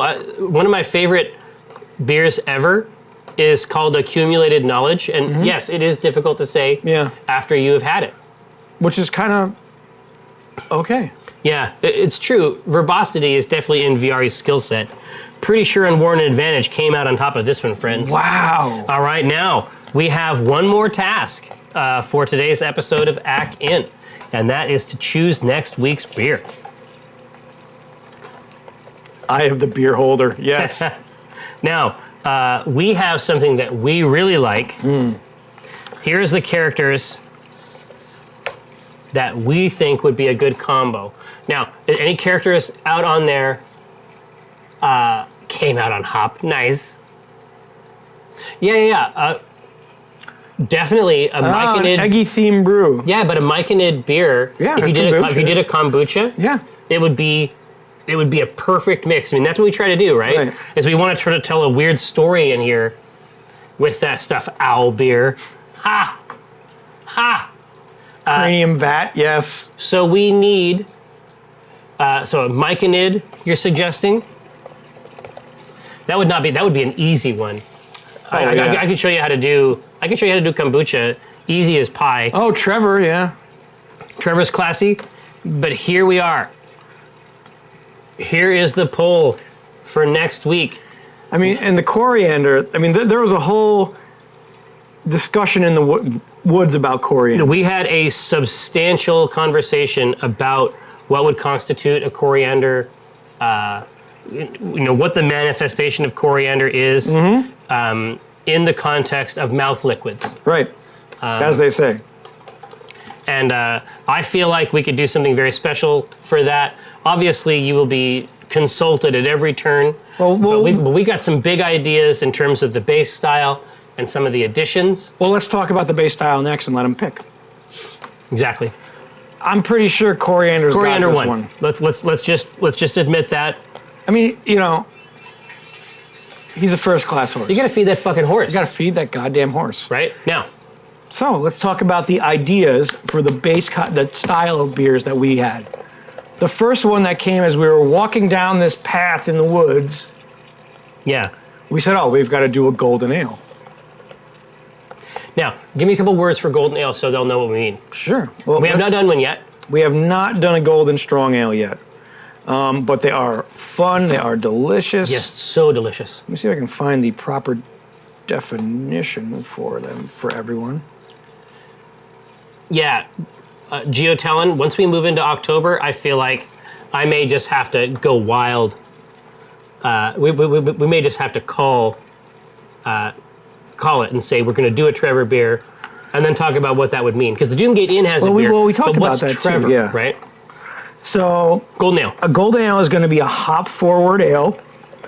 It's obviously, the color is going to be golden. But what's interesting about this ale is that they're not high in ABV. Oh, it's sessionable. It's sessionable. You're not going to Big go above, flavor, but and you're not going to go above 5%.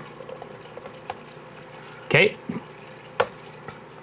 So if we're not able to activate our golden ale fantasy, what would be another cool one for this beautiful? God, that's a really golden interesting horse? question. Right? So let's talk about Coriander in general. Draft horse. I mean, you're moving into that lager classic thing, aren't you? We could lager a beer. There's nothing saying we couldn't do that. Right? We could do a Scottish wee heavy because he's made of metal now. Oh, that's good. Yeah. So wee heavy is a brewing term? Yep, I assumed it was a it's a style. brand name. No, so it's a small heavy. It's a wee heavy. Because there's Scottish heavy beers. Or Here, Scottish so light give me a beers. couple words for that. You're going to get a lot of. It's going to be very caramel.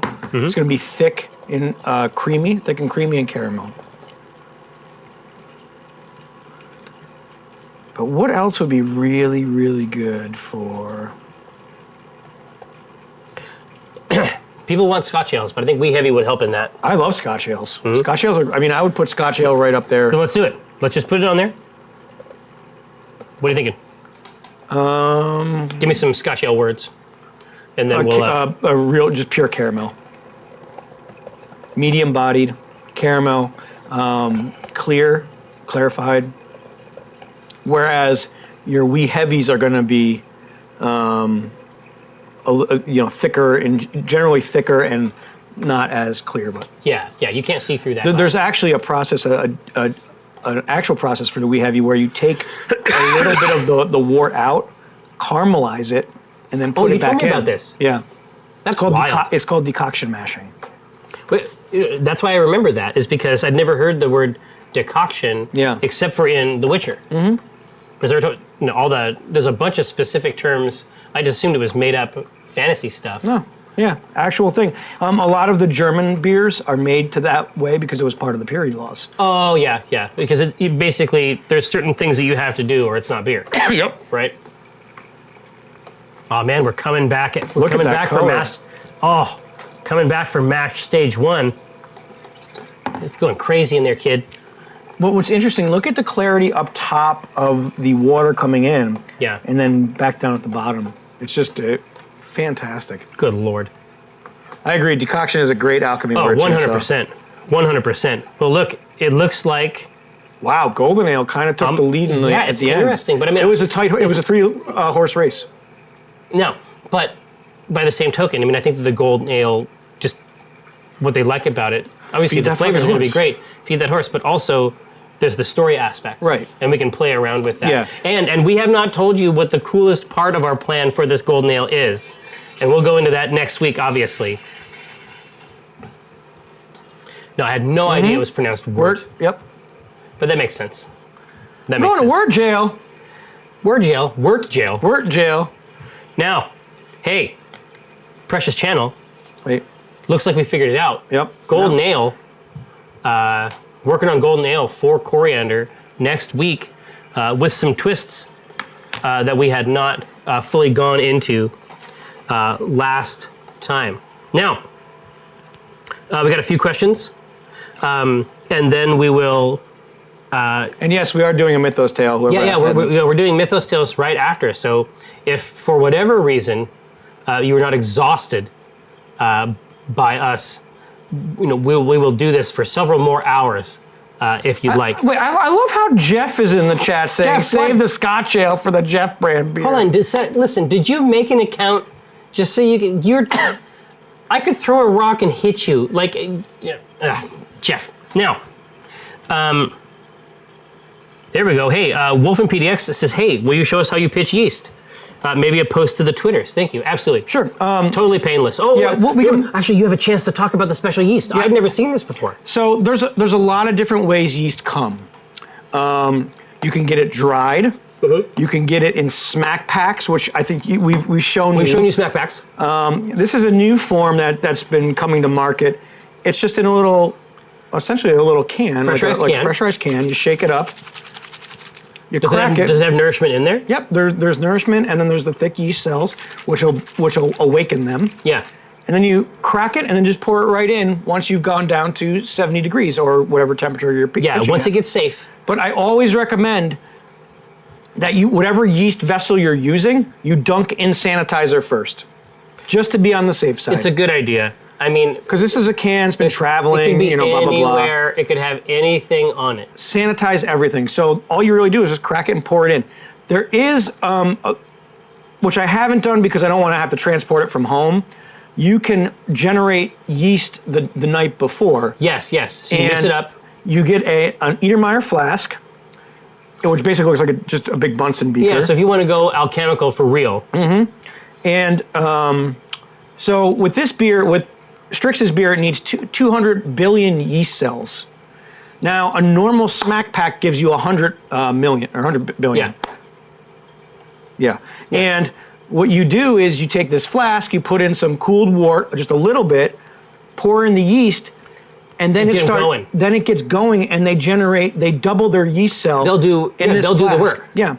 And then the next day, you have enough yeast without having to buy several of these little packets, and you just pour it right in. Right. So you're you're doubling your yeast size overnight. So there's a lot of different ways.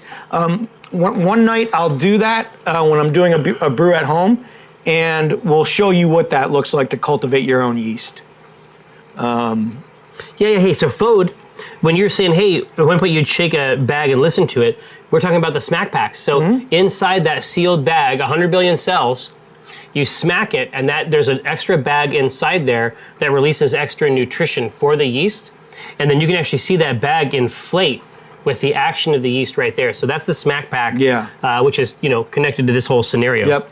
Oh God, will PUBG follow Mythos Tales with Eric taking Kiko's place? I have never played one single game of PUBG. It would be hilarious, and I'd get us killed every single time. No, that's my job. You wouldn't be able to. Kika's out of town. Yeah. He's over in Japan, if you haven't seen my tweets to that effect, but that beloved show will reemerge next week. Super good. Here, let me get a couple more questions. Some more juicy questions. And then we're gonna take all this stuff off, and we're gonna get this ready for Mythos Tales, which has a much darker cast. Very terrifying and scary. But two wonderful, brilliant detectives that are on the case. Exactly. I mean, let's go down the line. Yeah. We're talking about Dr. Jeffrey K. Horkins. Right. Of Miskatonic University. Brilliant. Exactly. Detective Benson, sort of a loose cannon. Right, but also contributes and really knows where to go. True paper enthusiast. Yes. Hey, does the wax change the taste of the beer? Vis-a-vis my mug, that was not my experience. Do you have to refresh the wax from time to time? I did not hear anything to that effect. No, some people do, but it's really not necessary. You can clean the leather mugs exactly the ordinary way. Fusion Addict, yes, we can do an episode where we don't use the Pico. Yeah, why not? We just got to figure out how to heat the water, which would require some flame in here. We'll figure it out. Yes, it's possible. Yeah, exactly. Easy. Is there a plan to release these on the PicoPack site? Yes. I have a mail into them right now, so that if you have... Almost Jack a Lemmon. year of this nonsense. We're really growing places. Keep these tasty brews coming. Thank you, Jack. It was a pleasure to meet you. I'm so glad that you're enjoying what we do. Thanks for your work on the Nightbot, of course. Now, let's see. It's not the boil right now. It mashes first. Mm-hmm. Each of these phases has a specific name. Yep. There's essentially, you first start out with a protein rest, which is usually around Soak. 100, a soak, Yeah. around 120 degrees.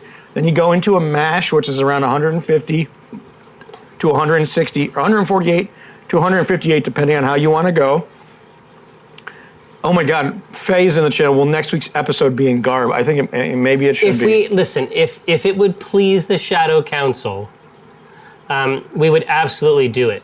But here, we need to figure out a grain song before we wrap this up. A grain song, a song to the grain. That's right. Well, no, because every other batch has gotten that kind of affection. Mm-hmm. First of all, before I go into any of the rest of this, God, I cannot tell you. So obviously the color is out of control now. It is achieving true beauty. But I can't express to you Dude, nobody cares. Everybody just wants to have us in great. in garb. We can. You should see his garb. He's got some good garb. The Amber Council would be pleased, yes. Yeah, do we have any other... Sing a creepy song here. So Holly said to sing a creepy song. Yeah, a creepy song, like somebody's watching me. Yeah. Always feel No, it could be. It's like... The chat is watching me. It's like... Yep. Let's paint it black. Oh, that's good. Yeah. Yeah, we'll be able to get you something in that context very quickly. Yes, this should be tart just by virtue of the salts in there. Yes, and CG wants to know about sessionable.